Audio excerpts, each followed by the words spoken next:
Okay, so I did it. I finally did it. I finally popped my MegaCap Cherry. Yes, guys, you heard it here first. I have finally invested in my very first MegaCap company of the year. Now, don't get me wrong, I do invest in MegaCaps, but I felt like they were getting ridiculously overpriced, and I found so much more value in small to mid-cap stocks, which is why I've been investing heavily. But over the past couple of weeks, we have seen a lot of MegaCaps pull back. I mean, Apple's pretty much been taking the whole market up with it. But underneath the hood, if you looked underneath the hood, there were some incredible bargains. And I finally popped my MegaCap Cherry, and I'm very excited to share which company I purchased with you. And also, I made another brand new purchase, which I'm excited to share. And I would say this purchase is me enrolling into the bag holders society, okay? Because a lot of you guys have been bag holding this stock for a very, very long time. And trust me, I feel you guys. I mean, I'm invested in Tattooed Chef, so I know what it's like to bag hold, okay? So I'm excited to share these two brand new additions to my growth portfolio. But if you're in my Discord, you already know what these companies were. I mean, recently we did a private live stream with my Discord members only. I gave a growth portfolio update, and I also shared the larger mega caps that are on my watch list. And yes, I did take a bite. So if you want to stay up to date with all that I'm buying and selling in real time, if you want access to all of my research notes and all of that good stuff, then you can do so by joining my Discord group in the Patreon link below. So with that said, let's just dive straight into it. So what is this mega cap that Emmanuel is referring to? Okay, so drum roll, please. It is Facebook, okay, or should I say Meta Platforms. Ticker symbol still is FB, and Facebook has a market cap of $853 billion. Now, before you click off and say, I hate Mark Zuckerberg, it's fine. It's funny because a lot of the people who tell me that they hate Mark Zuckerberg, they usually tell me via Instagram. So I find that very, very interesting that you're telling me you hate the CEO, but you're telling me via his products, which is Instagram. But that's besides the point. Guys, this is an incredible company that went on a crazy discount. And I implore you to just give me about 5 minutes to present my case for why I started loading up the boat on Facebook. Okay, so let's take a look at the PE ratio. So I consider Facebook to be a mature company, but they're also very fast growing. But as a mature company, that's usually where I pay attention to the PE ratios, all right? When I talk about companies like OPENDOOR or Tattooed Chef or Celsius, who are at the infancy stages of their S-curve, I pay more attention to price to sales ratio or the PS ratio. But with more mature companies that have already gone through that infancy stage and are pretty much more established, I pay attention to the PE ratio. So that's the price to earnings ratio. Now, this is Facebook's PE ratio. So it's currently, right, at 21.92, which actually is the lowest point it's been in over the past 6 years. I mean, even if you go back to the Cironi crash, the PE ratio was still at 22.88, okay? So all this time, it was trading at a PE ratio at a high point since Cironi at 29, and then the previous high point was 32, and you would have to go all the way back to 2018 to find a PE ratio that is cheaper than today's price. So just from a PE ratio standpoint, Facebook is trading at an incredible discount right now. So that aside, let's look at some more important metrics, okay? So look at this.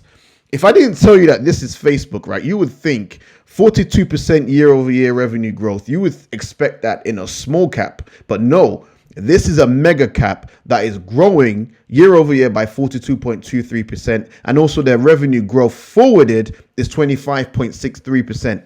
These are insane numbers. These are small to mid cap level numbers and growth rates. It's insane. When I saw this, I was really, really staggered. EBITDA as well, growth year over year is 55.47%. Insane, okay? Their return on equity as well, 34.46%, which is absolutely insane. And if you scroll down, looking at their CAGR, so their compounded annual growth rate, year over year, like we've already established, is 42.23%. Over the past 3 years, it's been 29.36%. And over the past 5 years, they've got a CAGR of 35.41%, which is insane. Okay, guys, look at their net income. Mind blowing. Year over year was 59.46%. Over the past 3 years, it's 27.38%. And over the past 5 years, again, these are insane numbers, 37.47%. This company is growing at an insane rate, okay? And if you look at more metrics, okay, so their daily active users is still growing. Like, it's insane to me how this company is still growing, but they are still finding ways to grow. And as you can see here, right, the large majority of their growth recently has been in the Asia Pacific. Okay, so that shows that they're expanding, because US and Canada has been pretty stagnant. All right, and even Europe as well has kind of been stagnant. But the majority of their growth has been in Asia and the Pacific, and also in the rest of the world. Okay, you're seeing nice steady growth there. So their daily active users are growing. So this is a mega cap that is growing at an alarming rate. Okay, so even their monthly active users, the exact same thing. US and Canada's monthly active users pretty much been flat. Europe has been flat, but again, they're seeing a lot of the growth in the Asia Pacific and also the rest of the world, which is very, very good. Revenue as well by geography. You can see the trend. The trend is being established and it's constantly going up, as we've seen with the CAGR. It's really, really impressive. Revenue segment is predominantly advertising. Okay, it's good to see that payments and other services is also picking up here.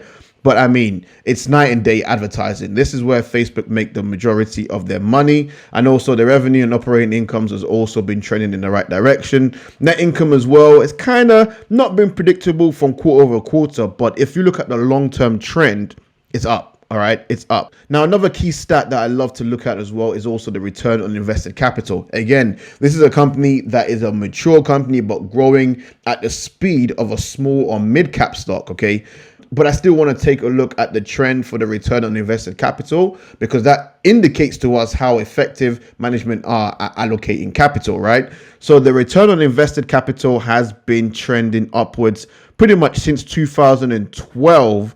It's been on an uptrend. It did dip slightly in 2019, but again, we're starting to trend upwards. And the 10-year median returns for the ROIC has been over 19.3%. Now, if you've read the book 100 Baggers by Christopher Meyer, one of the key things that he looks for, or he emphasizes as a key pointer to look at, is the return on invested capital. So it's fantastic to see that Facebook's currently is trending upwards, all right? The balance sheet is equally as impressive. They have total cash of 58 billion with only total debt at 13 billion. So again, they've got more than enough cash to clear off all their debt. Current ratio is 4.23, which is insane. That means the total current assets far exceed the total current liabilities. Operating cash flow, 53.62 billion. They're positive free cash flow.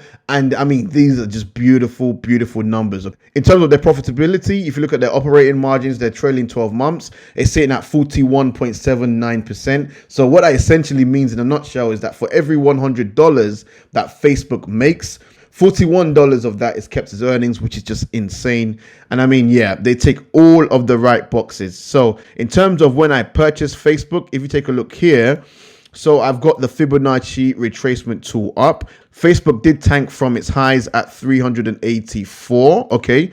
And it went all the way down to $299. So it dropped over 22%. However, we did start to see a sharp rebound at this $299 range, okay? And what I wanted to see was a confirmation of this break at resistance at 315. And we did see that break. And we did see that break right here. And that's when I started my position, okay? Now, as you can see, I sent the alert out on the 6th of December. I said, hey guys, I've started a new long-term position in Facebook at $314.78. Only picked up 23 shares, which represents half of my intended budget. So I've only managed to get half in, okay? So I am looking for a slight pullback off this resistance at $330, and I will add to my position. So I am happy with my Facebook position right here, but I am hoping that this resistance holds. We see a slight pullback, maybe back down to 314 support, or 315 support, sorry. Pick up some more, and hopefully we see a bounce off this support and continue higher. So that was my first purchase. Now, what was my second purchase? It is Corsair Gaming. Okay, ticker symbol is CRSR, guys. And this is what I mean by I have enrolled in the Bag Holders Society. Now, I know some of you guys have been buying Corsair at 40, 30, in the high 20s, in the mid 20s, but I started picking up Corsair yesterday around $21. Now, let me show you the alert. So I told my Discord that I started a new long-term position in Corsair at $21.70 with an initial 200 shares. Now, why did I start a position in Corsair? Okay, not only is this company already stupidly undervalued, okay, but the reason why they've been undervalued and been hit hard so much, I mean, if you look at the monthly chart here on Stock Unlock, I mean, it's just been ugly, okay? I mean, you guys already know about Corsair. Jeremy from Financial Education is a massive bull. But the reason why Corsair has been hit really hard is because of this, okay? So they've been having issues with supply chains, okay, and also getting their GPUs. And if you look at the earnings call, so this was for Q3, Andy Paul, who is the founder and the CEO, he said this: while we continue to see solid demand for our products, our performance was impacted by a very difficult logistics and supply chain environment, particularly the availability of reasonably priced GPUs. Okay, this has been their main Achilles heel. However, this, in my opinion, is a short-term issue and is likely to be resolved. And we're already starting to see signs of it being resolved. This was an article I read just a day ago that Nvidia expects their GPU shortages to begin receding in mid-2022, okay? Nvidia needs no introduction. They're one of the largest GPU makers. Them alongside AMD, they pretty much have a monopoly on this space. So when you're getting reports that Nvidia are expecting the GPU shortages to begin receding by mid-2022, this is bullish. Okay, but not only that, there was another recent article. This was posted on December the 6th. They said GPU shipments increased, guys. GPU shipments increased by 25% in 2021, raising questions about the shortage, okay? And if you look through here, according to a market analyst performed by John Peddy Research, shipments of discrete graphics cards increased by nearly 26% during the course of this year. Nvidia and AMD, like I said, they are the monopoly. They shipped 12.7 million cards in 2021, which is an increase of over 1 million compared to 2020.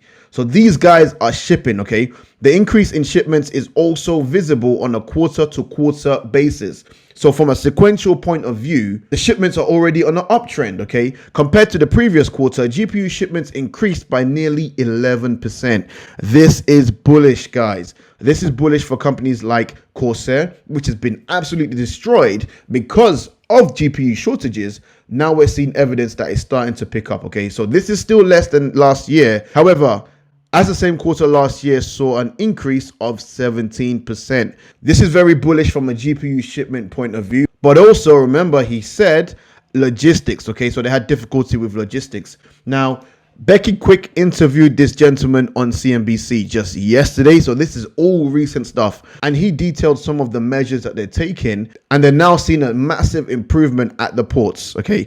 Now, you can check this out on CNBC, but I broke it down for my Discord here. They said so they've introduced threats of penalty fines, which has gotten things moving much quickly. So, you know, if you're staying in the ports for a lot longer than you should be, you could face a penalty fine. So that's one of the measures that they put in place, which has got things moving at the ports. They also introduced a new queuing system, which as well has improved the efficiency. And according to the gentleman, he said a reduction of ships at anchor is down by 60% in the past 6 weeks. So we're starting to see major improvements at the ports, okay? GPU shipments is starting to pick up right now. And at these valuations, I mean, Corsair is expected to make over 2 billion, I believe it is, for full year 2021 and going into next year. I mean, their market cap is trading a lot less right now than what they're going to generate in full year revenue, which is just insane. So I helped myself to some Corsair. So as you can see here, I alerted my Discord that I picked up 200 shares at $21.70. And I feel very confident holding this position right now. I think this might be the inflection point that we could see in Corsair going forward. And those are my reasons for why I've invested in Corsair. So if you've picked up any new shares, let me know in the comment section below. If you gain any value, please make sure you smash that like button. And if you're new to the channel, hit that subscribe button and the notification bell if you want to stay up to date with all of my latest videos. With that said, I appreciate your time. Thank you so much for watching my video, and I'll catch you in the next one. Peace.